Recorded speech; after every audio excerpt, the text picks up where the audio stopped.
di sini slide-nya agak lumayan banyak. Jadi sebenarnya nggak terlalu banyak sih, tapi kayak butuh konsentrasi karena agak sedikit eh lebih rumit, terutama nanti di bagian interaksi antara agregat demand dan agregat supply. Boleh di next? Nah, ini adalah outline kita. Nah, outline kita ini terkait dengan apa itu fluktuasi ekonomi, kemudian kenapa kurva AD memiliki slope negatif, kemudian faktor apa yang menggeser kurva agregat demand, kemudian mengapa kurva AS memiliki slope positif di jangka pendek dan berbentuk vertikal di jangka panjang, kemudian faktor yang mempengaruhi atau menggeser kurva AS, dan terakhir interaksi antara kurva agregat demand dan juga agregat supply. Oke. Nah, yang pertama adalah membahas terkait fluktuasi ekonomi. Oke, siapa yang mau baca slide ini? Silakan. Ada yang mau kah?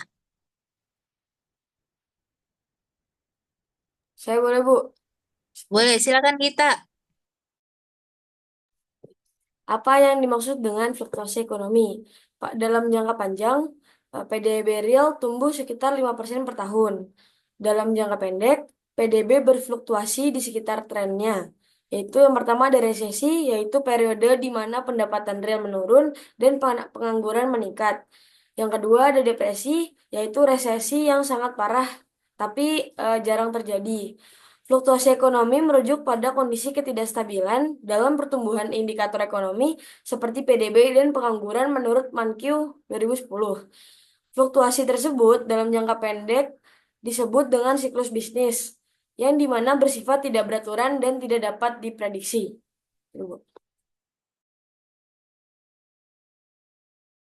Oke, terima kasih Gita. Paham nggak dengan apa yang disampaikan pada slide ini?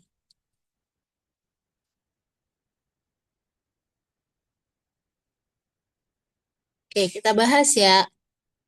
Yang pertama, dalam jangka panjang, PDB real tumbuh sekitar 5% per tahun. Oke, berarti trennya apa? PDB-nya naik apa turun? Naik, Bu. Naik, Naik. Bu.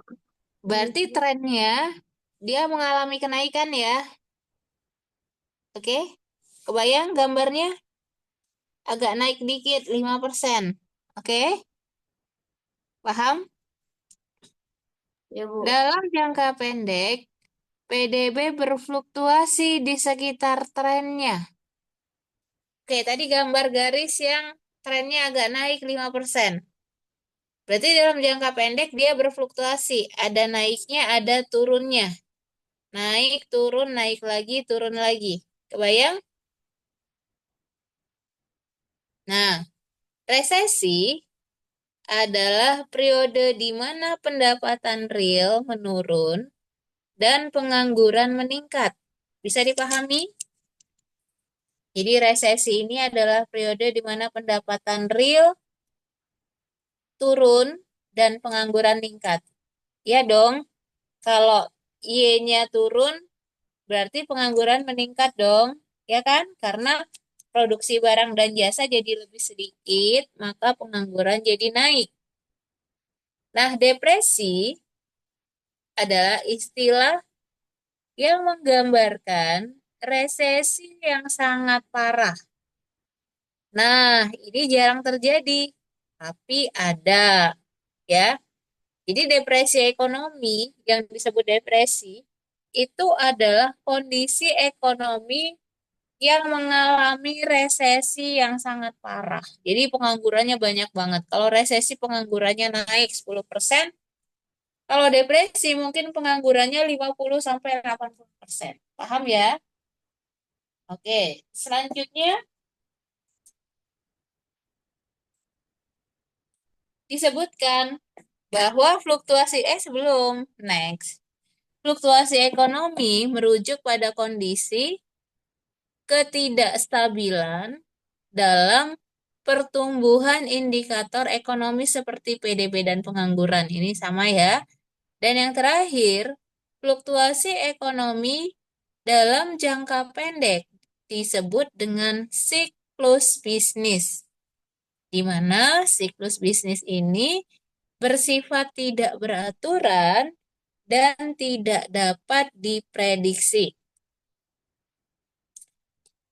Oke, kalian gambarkan dalam benak kalian satu garis lurus, kemudian di sekitar garis tersebut ada fluktuasi gambar grafik yang naik turun.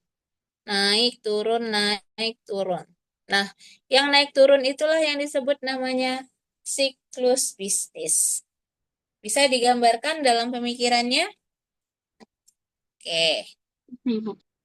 Next, kita lanjut. Ini adalah gambar siklus bisnis. Kalian lihat gambar yang ditandai dengan tiang-tiang. Kalian lihat nggak ada tiang-tiangnya itu? Lihat, Bu.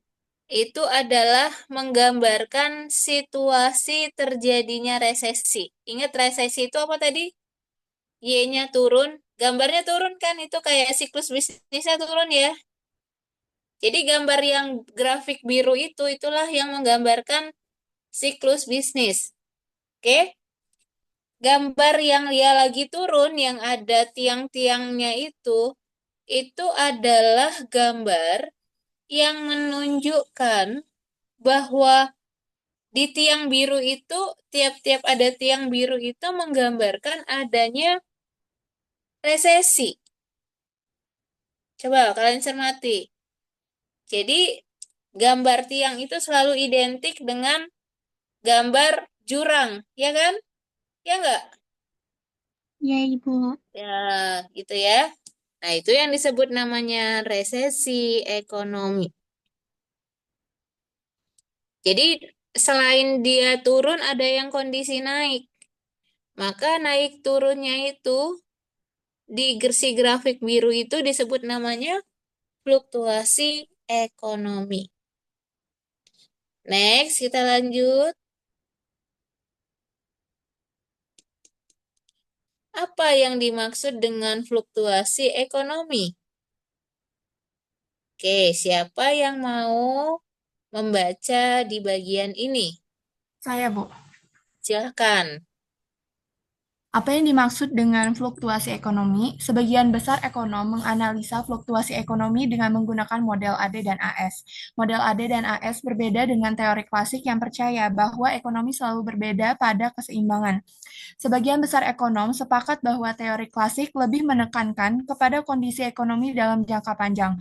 Dalam jangka pendek, perubahan pada variabel nominal, misal penawaran uang atau harga, dapat mempengaruhi variabel real seperti PDB real dan tingkat pengangguran. Untuk menganalisa fluktuasi ekonomi di jangka pendek, digunakan model AD dan AS. Sudah, Ibu. Terima kasih, Kaisa. Paham nggak, teman-teman? Paham nggak dengan apa yang dibaca?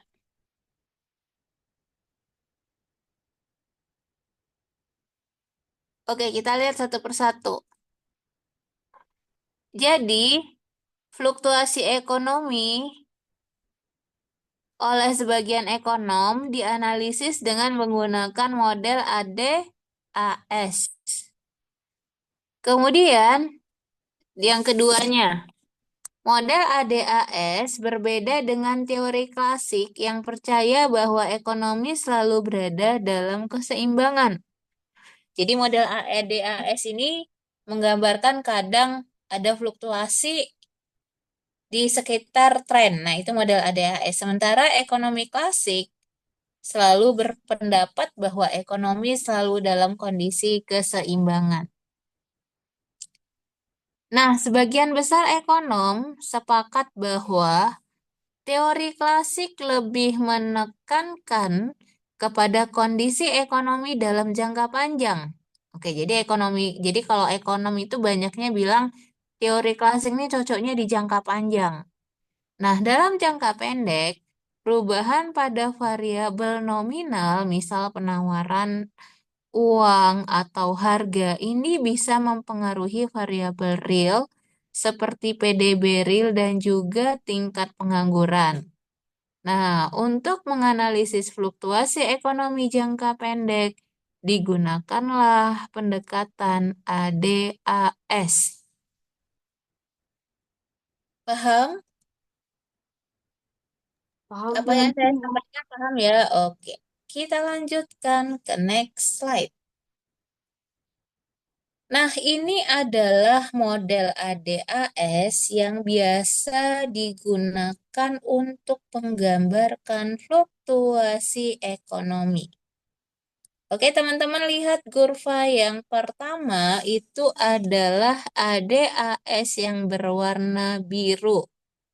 Sorry, AD-nya kita lihat di ada warna biru ada ya. Tapi AS-nya juga ada warna biru. Tapi AS-nya kenapa disebut namanya SRAS? Ada yang tahu?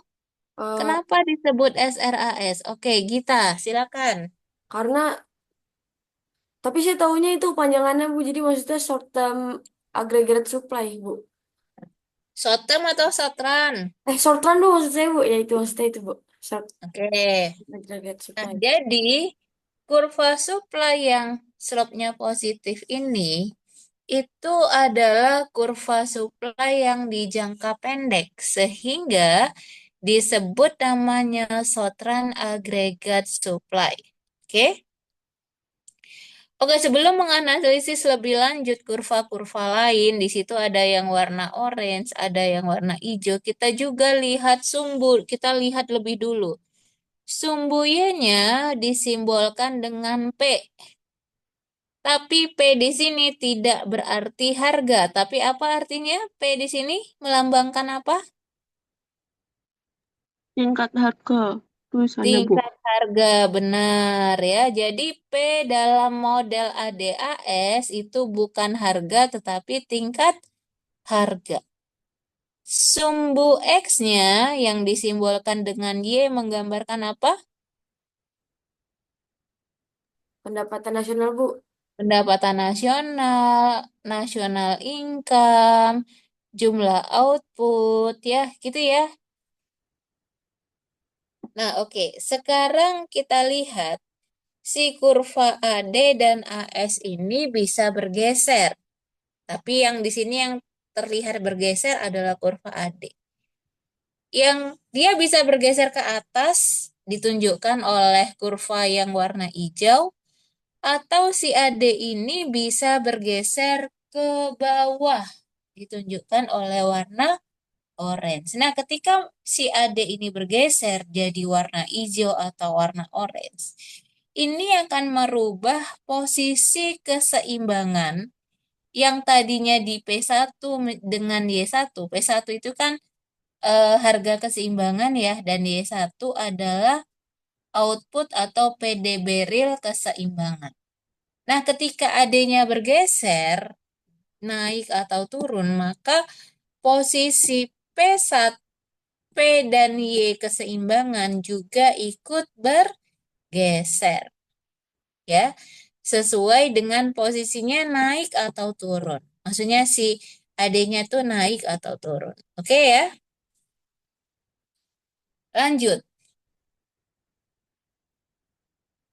Nah, kalau kita lihat tadi yang warna biru tadi di slide sebelumnya, kurva AD itu berslope negatif. Sekarang kita pindahkan kurva AD-nya ke sebelah sini. Kita lihat ya. Oke, si AD-nya slope-nya adalah negatif. Dari mana kita tahu bahwa si AD-nya adalah negatif? Oke, di sini kita lihat. Kalau harganya P1, dia Y-nya adalah Y1, ya kan? Tapi ketika harganya naik menjadi P2, maka Y-nya turun menjadi Y2. Artinya apa? Artinya ada hubungan negatif antara tingkat harga dan juga Y. Kalau tingkat harganya naik, maka Y-nya akan Kalau tingkat harganya naik, maka Y-nya akan turun, dan kalau tingkat harganya turun, Y-nya akan naik. Nah, hubungan negatif antara P dan Y ini menunjukkan bahwa kurva AD memiliki slope yang negatif. Oke? Nah, kita lihat lagi yang tadi belum kita bahas, bahwa persamaan identitas dari Y1 atau Y2 itu didapat dari C plus I plus G plus NX. Apa? C plus I plus G plus NX. Paham ya? Paham? Oke? Jadi, Iya, Bu. kalau ditanya, apa buktinya bahwa kurva AD memiliki slope negatif? Ketika Y-nya tuh besar, P-nya tuh kecil. Tapi waktu Y-nya kecil, P-nya tinggi. Jadinya Ya, tuh, atau ya dengan itu, Bu. kata lain, ada hubungan negatif antara P Eh, dan Y. Y. Oke? Oh, ya Bu, berarti kayak karena dia bertolak belakang gitu ya Bu. Kalau satu Ya, naik, satu hubungannya nggak turun. searah. Ya Ya, gitu Bu. kalau hubungannya searah, berarti slope-nya negatif atau positif? Positif. Positif. Positif. Oke, berarti AD semua sepakat ya. AD slope-nya adalah negatif. Oke, kita lanjut ke next slide. Nah, pertanyaannya adalah kenapa kurva AD ini slope-nya negatif? Ada yang bisa jawab nggak? Nah, jawabannya ada di slide ini. Ayo, silakan siapa yang mau baca? Ini slide ini berisi alasan kenapa kurva AD slope-nya adalah negatif. Siapa yang pertama yang mau baca? Saya lagi boleh, Bu? Boleh, tapi selain Kaisya nggak ada lagi, selain Kasya. Oke, silakan. Mengapa kurva AD memiliki slope negatif? Wealth effect, ketika harga naik, konsumsi akan turun, orang akan merasa lebih miskin, sehingga Y turun. Lalu ada interest rate effect, ketika harga naik, orang akan menjual surat berharga dan aset lainnya, lalu suku bunga naik dan investasi turun, kurva May dan Y turun. Yang ketiga ada exchange rate effect. Ketika harga naik, maka suku bunga naik dan capital inflows. Lalu rupiah terapresiasi dan ekspor turun, impor naik, dan NX turun dan Y turun. Oke. Nah, di sini sudah dijelaskan alasan kenapa kurva AD memiliki slope negatif. Pertama, alasannya apa? Alasannya adalah wealth effect. Wealth effect itu artinya apa? Efek kekayaan. Tadi, ketika harga naik, Y-nya kan turun. Kenapa? Karena ketika harga naik, kalau kita udah bahas, ketika harga naik, orang relatif lebih miskin atau lebih kaya? Minggu lalu udah kita bahas, ketika P naik, orang relatif lebih miskin atau lebih kaya? Eh, P-nya naik Bu. Berarti Ya, ketika tingkat harga naik, ya orang berarti jadi lebih orang miskin atau jadi lebih kaya? jadi miskin Bu. Lebih miskin. Miskin. Kalau lebih miskin berarti dia mengurangi apa? Mengurangi belanja atau mengkonsumsi barang. Oke, berarti konsumsinya akan turun, ya kan? Kalau makanya wealth effect tadi, ketika P naik, orang jadi lebih miskin. Kekayaannya berkurang, sehingga dia akan mengurangi konsumsi. Karena dia mengurangi konsumsi, maka si perusahaan juga mengurangi jumlah barang dan jasa yang disuplai. Dan juga mengurangi pekerjanya, maka Y akan turun. Paham ya? Ini adalah wealth effect. Yang kedua, Interest rate effect. Ketika harga naik, orang akan menjual surat berharga dan lainnya. Jadi karena ini dia jual surat berharga untuk nambahin uangnya kan jadi lebih sedikit ya untuk memenuhi kebutuhan dia menjual surat berharga. Nah, supaya ini mengantisipasi orang jual narik tabungannya banyak-banyak, maka suku bunganya naik. Supaya apa? Orang tuh jangan narik dari tabungan terus atau deposito. Suku bunga dinaikin. Ya nggak? Supaya nggak ditarik uangnya dari bank. Karena kan kalau kita kebayangkan kalau kalian misalnya eh uang dari orang tua nggak cukup, pasti kalian narik dari tabungan kan?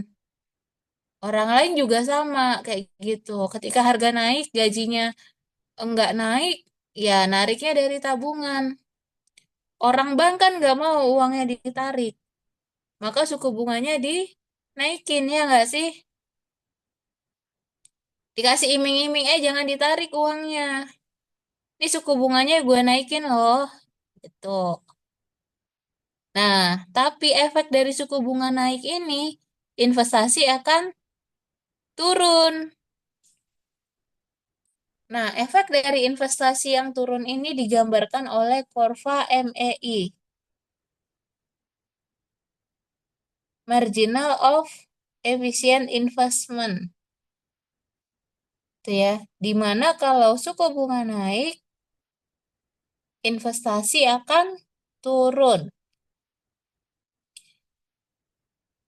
Nah, itu yang kedua, interest rate effect. Yang ketiga adalah exchange rate effect. Exchange rate effect ini maksudnya apa? Ketika harga-harga naik, maka suku bunga naik, maka terjadi yang namanya capital inflow.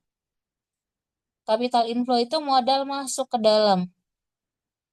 Rupiah banyak dicari orang, dibeli orang. Sehingga nilai rupiah terapresiasi. Kalau nilai rupiah terapresiasi karena banyak dicari, rupiah terapresiasi, ekspor akan turun. Ya, kalau ekspor turun, maka impor naik ya kan karena barang impor jadi relatif lebih murah sehingga net ekspor jadi turun. Maka Y-nya akan turun. Paham? Ada yang belum paham? Itu yang NX itu kenapa ikut turun, Bu? Ekspor, ekspor turun, impor. Karena ekspornya turun, impornya naik kan? Oh, iya. Net ekspor kan diekspor dikurang impor. Oh iya, Iya Bu. nggak? Iya betul. Benar ya? Oke. Kalau yang capital inflows tadi, Bu? Karena suku bunga naik. Karena suku bunga naik kan berarti orang ngelihatnya, waduh, cuan nih naruh uang di Indonesia. Sehingga orang yang tadinya beli dolar sekarang beli rupiah. Nah, ketika permintaan rupiah naik, maka uang mata uang kita menguat terapresiasi. Kalau mata uang kita menguat, nih harga barang kita di luar negeri menjadi mahal. Jadi turun ya kan? Iya, Bu. Gitu. Net ekspornya jadi turun. Oke, next.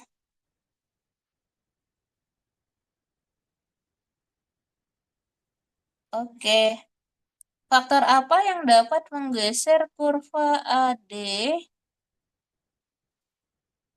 Oke, di sini. Nah, kurva AD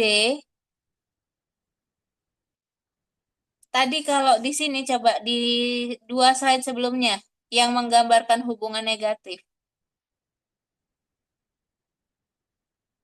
Yang tadi. Nah, ini. Kalau dari gambar ini kita melihat bahwa perubahan harga atau P, tingkat harga ya, perubahan tingkat harga itu hanya dia merubah Y, tapi perubahannya hanya terjadi di sepanjang kurva. Coba kalian lihat, perubahan Y-nya hanya terjadi di sepanjang kurva kan? Iya, Ya Bu. enggak? Nah, jadi sekali lagi perubahan di sepanjang kurva hanya terjadi kalau tingkat harganya apa? Tingkat harganya berubah, Bu. Berubah. Artinya, kurva AD akan hanya bergerak di sepanjang kurva kalau yang berubah itu adalah tingkat harga. Oke? Nah, tapi kita naik ke slide yang tadi. Kalau dia di luar faktor harga, nah makanya di sini kecuali perubahan P, dia akan menggeser kurva AD. Kalau dia tadi bergerak di sepanjang kurva, kurvanya satu kan? Ya nggak? Kalau dia bergeser, kita lihat kurvanya dari biru menjadi merah. Dia bergeser dari AD1 ke AD2. Nah, apa yang bisa membuat si AD bergeser? Pertama adalah contohnya kalau konsumsi meningkat, misalnya booming pasar saham. Loh, apa hubungannya kalau booming pasar saham berarti nilai sahamnya naik. Kalau nilai sahamnya naik berarti orang menjadi semakin kaya atau miskin? Kayak Semakin kaya. Kalau semakin kaya konsumsinya semakin tinggi. naik. Oke. Kemudian iklim investasinya naik, kondusif. Berarti I-nya naik, ya kan? Kemudian insentif fiskalnya, G-nya naik, ya kan? Kemudian NX-nya naik. Nah, kalau semua faktor ini naik, maka si AD bisa bergeser dari AD1 ke AD2. Bisa dipahami? Jadi itu Bisa tuh dipahami? apa Bu? Maksudnya berarti harganya itu tetap, tapi yang bikin bergeser Yang itu berubah adalah adalah faktor lain. yang PDB-nya itu, Bu. Iya, jadi yang berubah adalah faktor lain. Jadi tingkat harganya tetap, tapi faktor lain berubah. Konsumsi misalnya berubah, atau investasi berubah, atau G berubah, atau NX berubah. Nah, kalau faktor itu semuanya berubah, maka kurva AD akan bergeser. Kalau yang berubah hanya harga P, kalau yang berubah hanya P, maka dia akan bergerak di sepanjang kurva. Paham ya? Oke, Bu. Ada yang nanya nggak teman-teman? Teman-teman yang lain, Bisa dipahami? Oke, kita lanjutin kalau nggak ada yang tanya. Nah, apa yang kalian lihat di sini?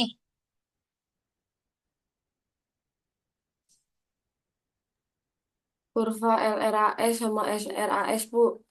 Oke, LRAS berarti singkatan dari Long run Agregat aggregate supply.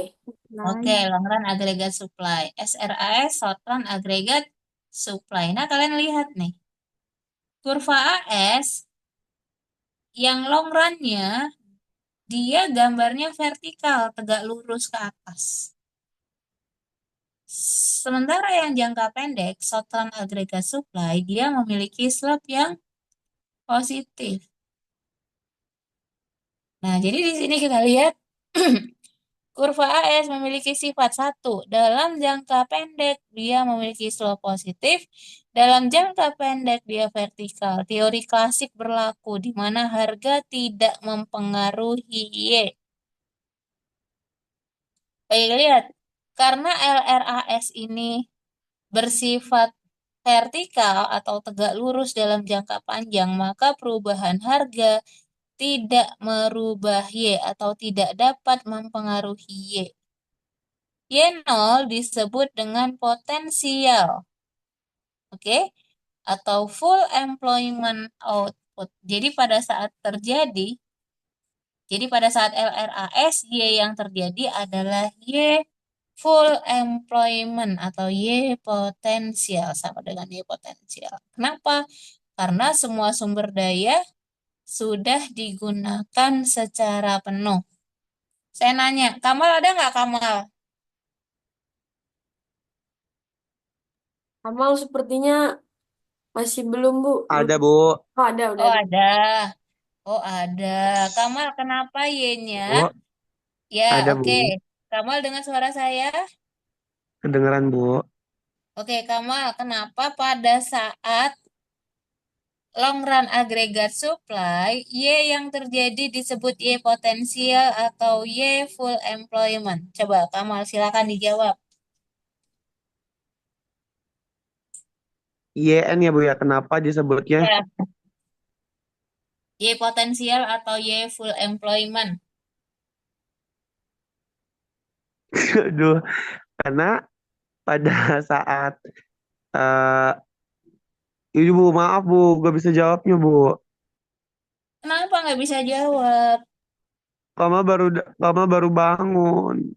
Waduh, baru bangun. Oke, kita alihin ke Kevin. Ada Kevin nggak? Ada, Bu. Ya, Kevin, Ya, kenapa pada Kevin, saat kenapa pada LRAS Y-nya disebut Y potensial atau full employment output?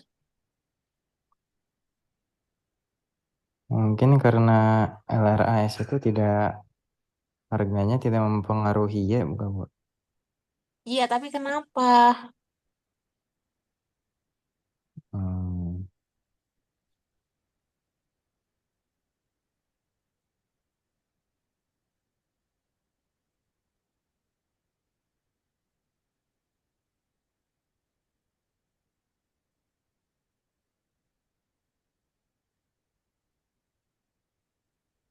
Iya, kenapa Kevin? Ada Faruk nggak di sini? Ada Faruk. Faruk ada?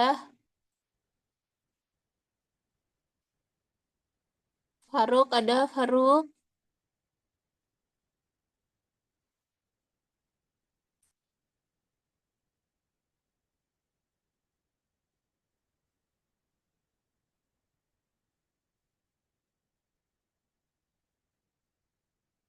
Dava ada Dava?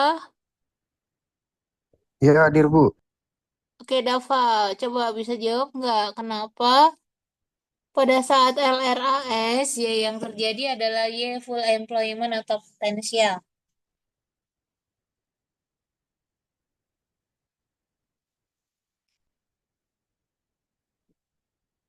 Apa, Bu? Maaf. Apa? Putus, Bu. Pertanyaannya. Kenapa? Kenapa pada saat long run aggregate supply Y yang terjadi disebut Y potensial atau full employment output?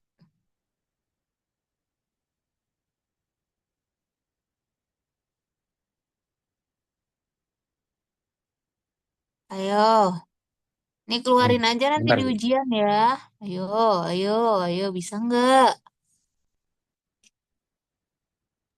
Ibu-ibu, Ya, kalau misalnya karena di dalam jangka panjang, eh dia sudah menyesuaikan diri gitu Bu dengan perubahan harga upah. ini yang jawab siapa? Kamal. Kamal. Oh iya, Kamal. Sedikit eh, sudah mulai mengarah tapi belum benar. Saya mau coba, Bu. Silakan kita.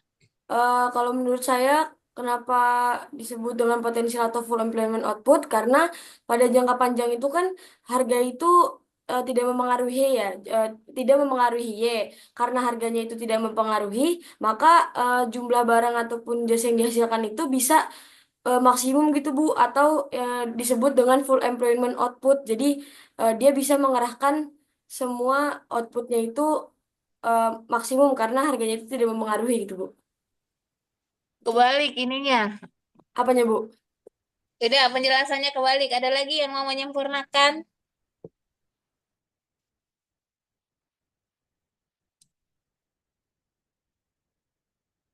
Ayo, siapa yang mau menyempurnakan dari Gita tadi? Dan yang saya itu salah Bu. Udah mengarah tapi belum pas. Salah.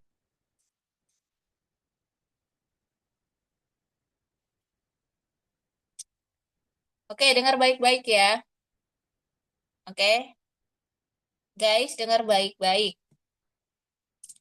Kenapa dalam jangka panjang ya Y-nya disebut dengan Y potensial atau full employment output karena dalam jangka panjang diasumsikan semua sumber daya sudah digunakan secara full. Sehingga karena semua sumber daya sudah dipergunakan secara full, maka Y yang terjadi disebut Y potensial atau Y yang terjadi sama dengan Y potensial. Dan disebut full employment karena kalau sudah semua sumber daya digunakan secara full termasuk tenaga kerja juga semua sudah dipekerjakan. Paham? Paham. Oke. Nah, Bu, alasan ini juga yang mengakibatkan kenapa harga tidak mampu merubah Y. Apa saya katakan? Coba diulang. Yang terakhir, Sama, Bu. kenapa harga tidak berubah dalam jangka panjang? Itu juga Eh, mengakibatkan harga tidak mampu mengubah Y, Bu. Ya karena apa? Karena tenaga kerjanya semua sudah dipekerjakan. Oke, benar. Coba sekarang saya misalnya gini, kalian semua udah kerja, udah lembur. Tiba-tiba saya bilang gini, SS07 ada pesanan buat kalian nih, gajinya saya tambah. Tapi kalian aja udah kerjanya udah kayak robot, mau nerima nggak? enggak, Bu. Udah Udah pakai. maksimal. Udah maksimal ya kan? Makanya ya harga naik gitu karena kalian harus lembur apa segala macam. Tapi Y-nya tetap udah nggak nambah lagi karena kalian udah capek kan? Paham ya? Paham. Oke, lanjut. Kita lanjutin ke next slide. Nah, mengapa kurva AS memiliki slope positif dalam jangka pendek dan vertikal dalam jangka panjang? Mari kita lihat, dalam jangka pendek dia slope-nya positif. Kenapa slope-nya positif? Tadi kita bahas. Karena dalam jangka pendek, kalau tingkat harganya naik, maka Y-nya naik. Kenapa? Ada yang tahu nggak? Ya, ada yang bisa kasih penjelasan nggak? Kenapa dalam jangka pendek Y-nya, P-nya naik, Y-nya naik? Hazim ada nggak Hazim?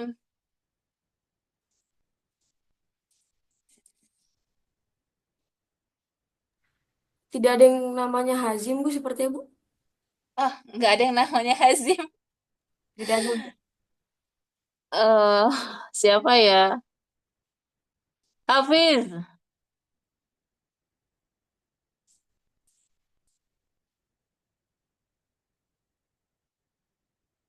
Hadir, Bu. Ya, oke. Silahkan Mana Bu tadi? dijawab. Coba kita ulangi pertanyaannya. Kenapa dalam jangka pendek itu ketika P-nya naik, Y-nya itu juga ikut naik fit gitu. Oke, good. Oh, ini tadi ada yang jawab. Mengapa? Siapa tadi yang dijawab? Kenapa, Ibu? Oh. Ini di chat ada yang jawab tadi ya. Oh, ini yang tadi penjelasan yang itu, Bu, yang sebelumnya. Oke, iya. Oke, kenapa dalam jangka pendek slope-nya positif kurva AS-nya?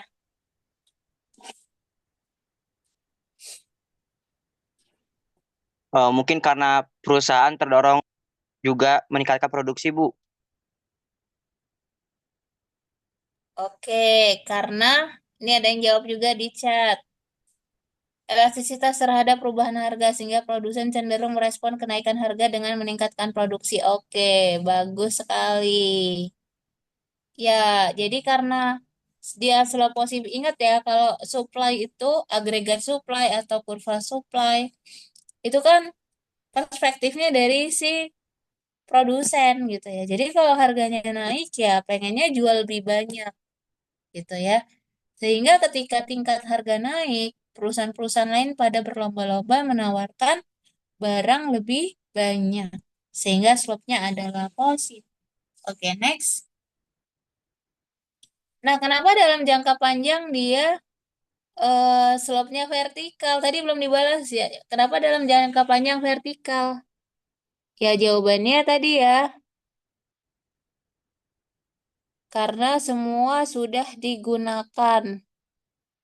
Secara semua sumber daya sudah digunakan sehingga harga pun tidak bisa merubah Y.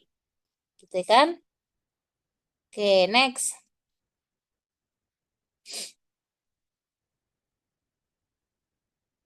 Faktor apa yang dapat menggeser kurva LRAS? Siapa yang mau baca? Saya, Bu. Oke, silakan. Faktor apa yang dapat menggeser kurva LRAS atau long run aggregate supply? Yang pertama ada perubahan pada sumber daya alam, seperti penemuan cadangan minyak atau mineral baru, penurunan supply minyak mentah, atau perubahan iklim yaitu yang dapat mempengaruhi produksi komoditas pertanian.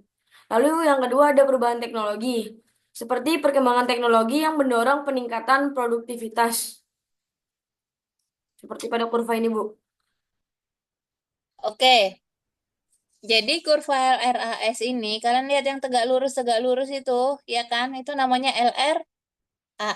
Bisa bergerak Kak, dia bisa. Dia ternyata bisa berpindah-pindah dari LRAS 1, LRAS 2, ya kan? Nah, jadi dia bisa berpindah. Apa yang menyebabkan dia bergeser?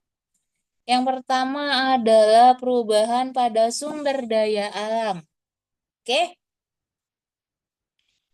Kalau ditemukan cadangan minyak mineral baru, Indonesia menemukan cadangan minyak baru di pulau.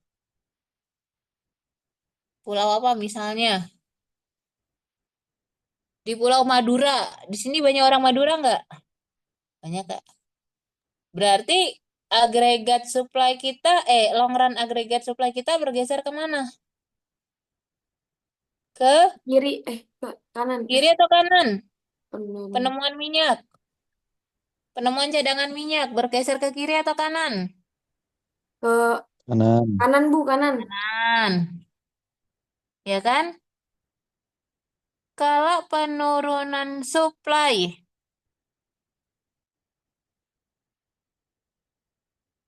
jadi supply minyak mentahnya turun. Bergeser ke kiri atau ke kanan? Ke kanan juga, Bu. Kiri dong, kan nurun. Kalau tadi penemuan kan berarti bertambah. Jadi kalau penurunan supply minyak mentah ke Kiri, kanan. kiri, Kiri. kiri. Kalau penurunan kiri, kalau penambahan kanan. Perubahan iklim sehingga produksi komoditas pertanian terpengaruh ke kiri atau ke kanan? Kiri, kiri. Kiri, karena biasanya perubahan iklim itu kalau nggak banjir, La Nina atau El Nino panas ya kan? Berarti mengurangi produksi pertanian, berarti bergeser ke kiri. Nah, kalau dikatakan terjadi perubahan teknologi yang mendorong peningkatan produktivitas, bergesernya ke kiri atau ke kanan? Ke kanan. Kanan. Kanan. Nah, Penemuan AI, ke kiri atau ke kanan? nambah. Kanan. Kanan. Oke ya. Penemuan mesin, apa namanya? Mesin yang bisa bikin orang terbang. Kanan. Kanan. Kanan, oke. Next. Paham ya? Oke, Paham, next. Bu. Nah, faktor apa yang dapat menggeser kurva SRAS? Siapa yang mau baca? Kamal deh, Kamal. Oke, faktor yang dapat menggeser kursa SRAS, semua faktor dapat menggeser LRAS atau long ya, Bu. Terus juga akan menggeser SRAS. PE menggeser SRAS ketika PE naik, maka upah akan meningkat. Untuk setiap level harga P, produksi menjadi kurang menguntungkan. Y turun, SRAS bergeser ke kiri. Oke.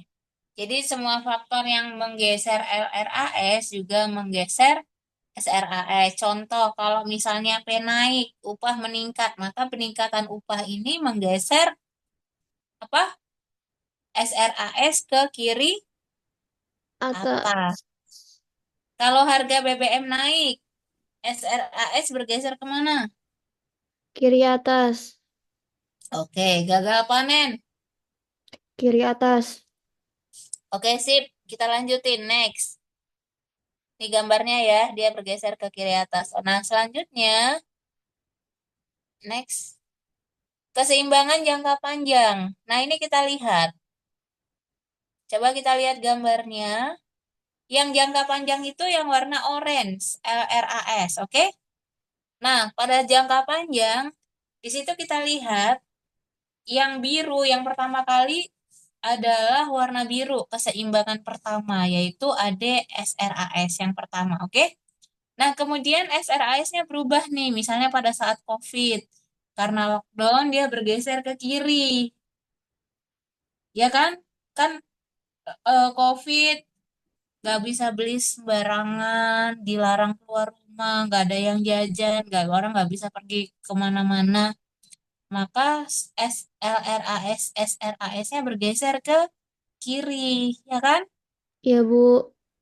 Nah, pada saat itu, ketika pemerintah mengeluarkan bantuan, yang terjadi apa? Yang terjadi adalah kan bantuan pemerintah, ada bansos kan, pemerintah ngasih bansos kan. Iya, Indonesia yang kena COVID, warga 62 yang kena COVID. Ini ada bansos nih.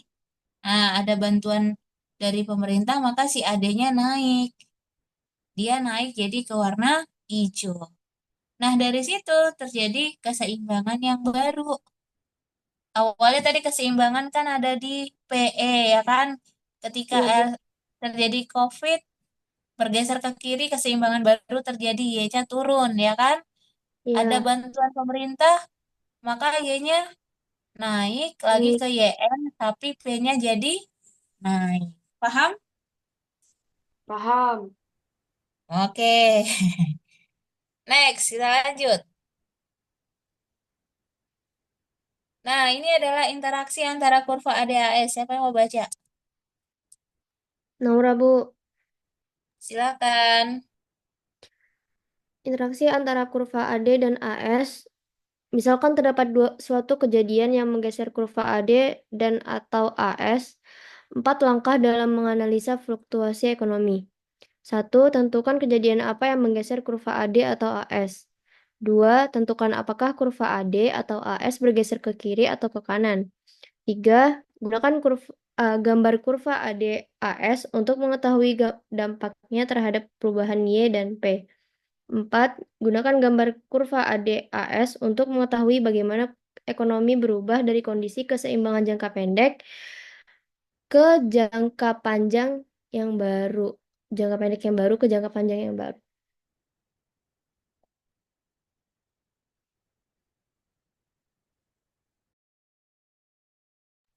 Sudah, Ibu.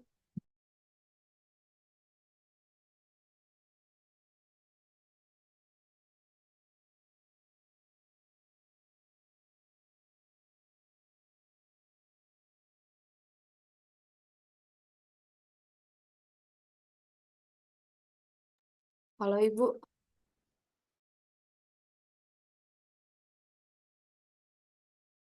Sorry, masih ke mute. Oke, yang pertama. Jadi kalian harus pahami satu-satu ya. Yang pertama adalah menentukan kejadian. Misalnya gagal panen. Yang kedua, tentukan mana yang bergeser, AD atau AS. Yang Eh, bergeser AS. misalnya AS. Oke. Nah, itu harus salah satu, nggak boleh dua-duanya ya. Oke. Jadi, tentukan yang bergeser. Tadi gagal panen yang bergeser adalah AS. Nah, tentukan dengan analisis ADAS dia bergeser kemana? Ke kiri atau ke kanan si AS-nya. Kiri. Oke?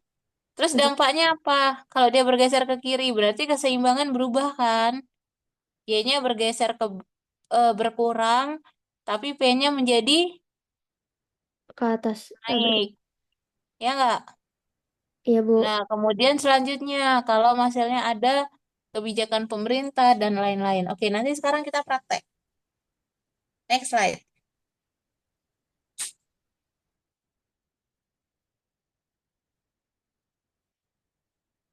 Oke, kita lihat ini. Kita lihat dulu. Ini kasusnya apa? Coba kita lihat. Kehancuran pasar saham, Bu. Oke, kalau pasar sahamnya hancur, berarti yang terjadi apa? Apa yang terpengaruh? Harganya turun.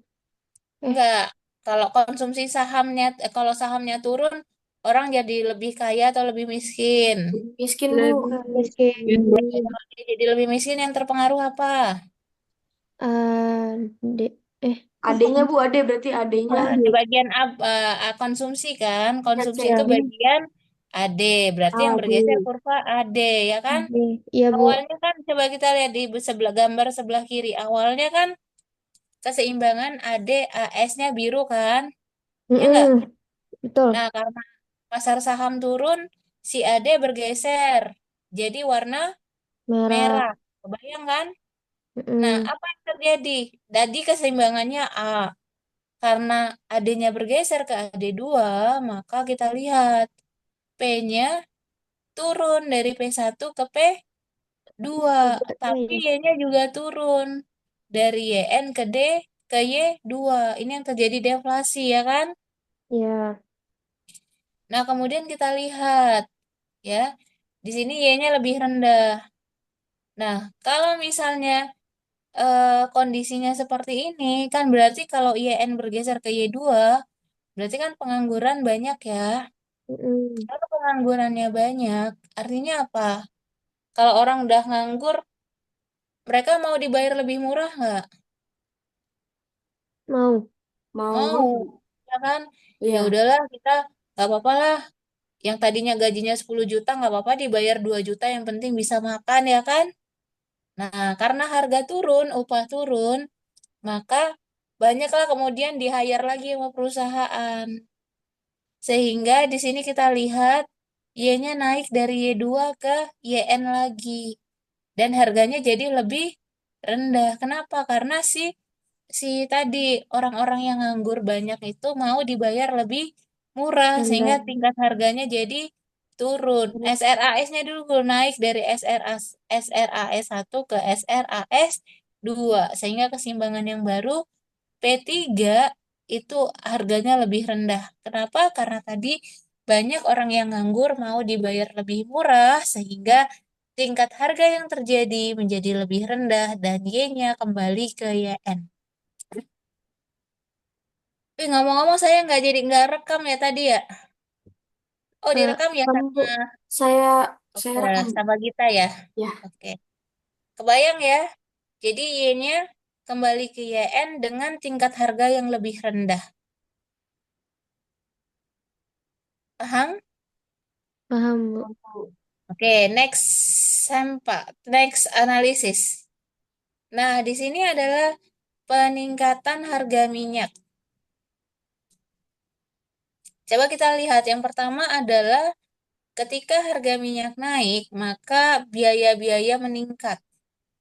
Ya, awalnya keseimbangannya ada di keseimbangan yang warna biru. Perhatikan yang warna biru.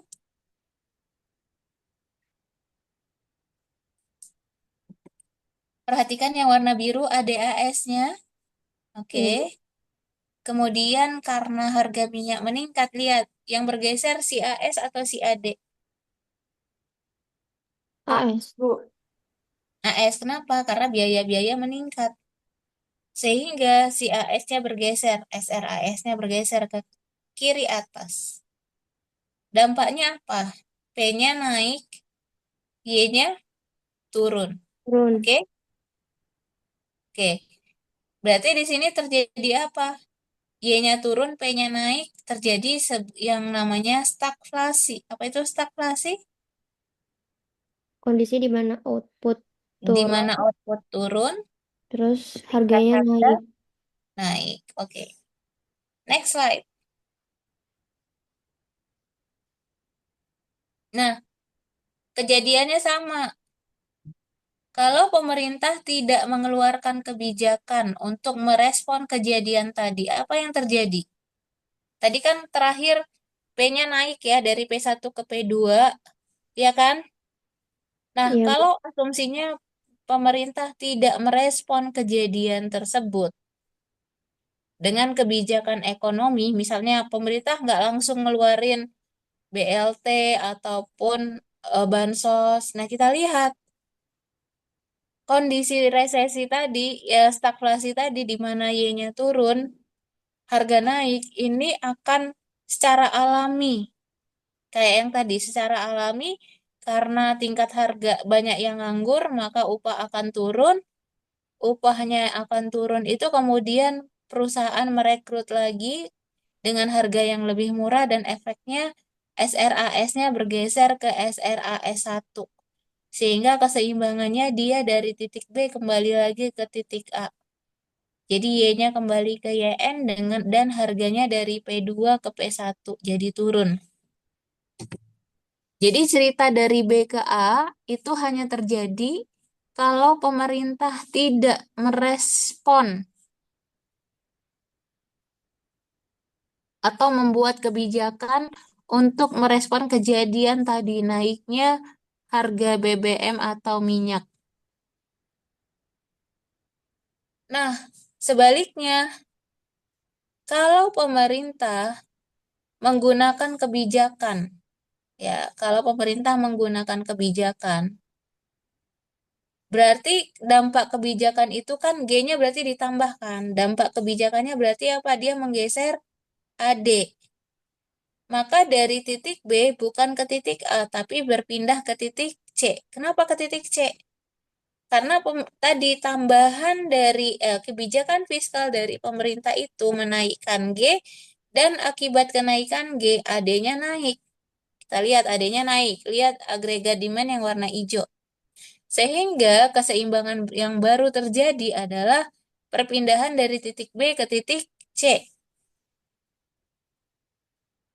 Nah, di sini kita lihat Y-nya sama-sama kembali ke YN, tapi ketika dia pindah ke titik C, harganya naik jadi dari P2 ke P3.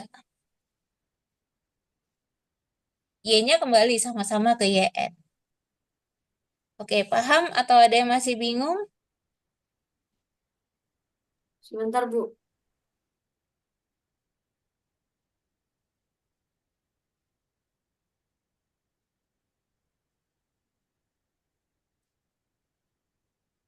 Oh ya, ngerti, Bu. Oke, yang lain ngerti? Aman, Bu. Oke, jadi kalau tanpa kebijakan pemerintah, dia dari titik B ke titik A. Ya, ini seperti cerita kalau kalian sakit, flu, kalian nggak minum obat. Kalian nggak mau minum obat, kalian tiduran, minum air anget, sembuh nggak? Sembuh. Sembuh, tapi biasanya waktu sembuhnya lebih cepat apa lebih lama? Lebih lama. Lebih lama, ya kan? Nah, kalau kebijakan pemerintah ini tadi itu kayak kalian Yap, sakit flu tapi dikasih obat, lebih cepat atau lebih lama sembuhnya? Lebih Lebih cepat. cepat. Tapi ada efek sampingnya. Kalau di sini kan efek sampingnya P-nya naik ya kan? Kalau kalian efek sampingnya misalnya kalian ngantuk, ya kan? Terus yang punya mahnya kena, ya enggak? ya, Bu. Ya, Bu. Nah, itu adalah efek samping. Tapi kalian sembuhnya jadi lebih Paham. cepat. Paham di sini? Paham. Hmm. Paham ya? Oke. Next. Ini, Bu, kesimpulan. Ya, siapa mau baca? Jangan Saya, diketawain. Bu. Oke, silakan. Siapa tuh yang Fluktuasi jangka pendek pada PDB dan variabel makroekonomi lainnya bersifat tidak beraturan dan tidak dapat diprediksi. Ekonom menganalisa fluktuasi ekonomi dengan menggunakan model AD dan AS.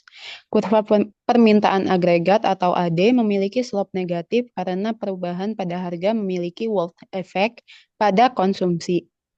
interest rate effect pada investasi dan exchange rate effect pada ekspor bersih. Semua faktor yang dapat mempengaruhi C, IG, dan NX selain dari perubahan harga akan menggeser kurva permintaan agregat. Oke, terima kasih. Nextnya. Saya lagi, Bu. Boleh yang lain. Next, digeser dulu. Oh ya udah. Siapa lagi yang mau baca? 3 lagi. Saya, Bu. Oke, silakan. Kurva penawaran agregat atau AS berbentuk vertikal pada jangka panjang karena perubahan pada tingkat harga tidak dapat mempengaruhi output pada jangka panjang. Perubahan pada tenaga kerja, modal, sumber daya alam, dan teknologi dapat menggeser kurva penawaran agregat pada jangka panjang. Kurva penawaran agregat pada jangka pendek akan bergeser jika terdapat perubahan dari tingkat harga atau expected dan berbagai faktor yang dapat menggeser kurva LRAS. Oke, ada lagi? Selesai. Coba digeser dulu, Gita. Biar yakin selesai. Udah nggak bisa digeser lagi, Bu. Udah nggak bisa digeser. Ini Oke, udah terima terakhir, kasih. Bu. Ada yang mau bertanya nggak? Gimana, Oke, teman-teman? cukup. Kalau sudah cukup, kuliahnya kita akhiri ya. Iya, Terima kasih semua. Sampai jumpa minggu depan. terima kasih, Terima Bu. kasih banyak, Ibu Ranti. Sama-sama. Konfirmasi untuk minggu depan kembali offline kan ya, Bu? Iya, insya Allah kita offline. Yeay. Terima kasih ya. Assalamualaikum. Waalaikumsalam. Terima kasih, Bu. Waalaikumsalam. Terima kasih teman-teman semuanya. Makasih, Gita. Terima kasih, Gita. Kita udah dibangunin. Ya, nanti untuk rekamannya menyusul ya sama minggu kemarin. Dadah teman-teman. Ya. Bye-bye. Makasih, Gita.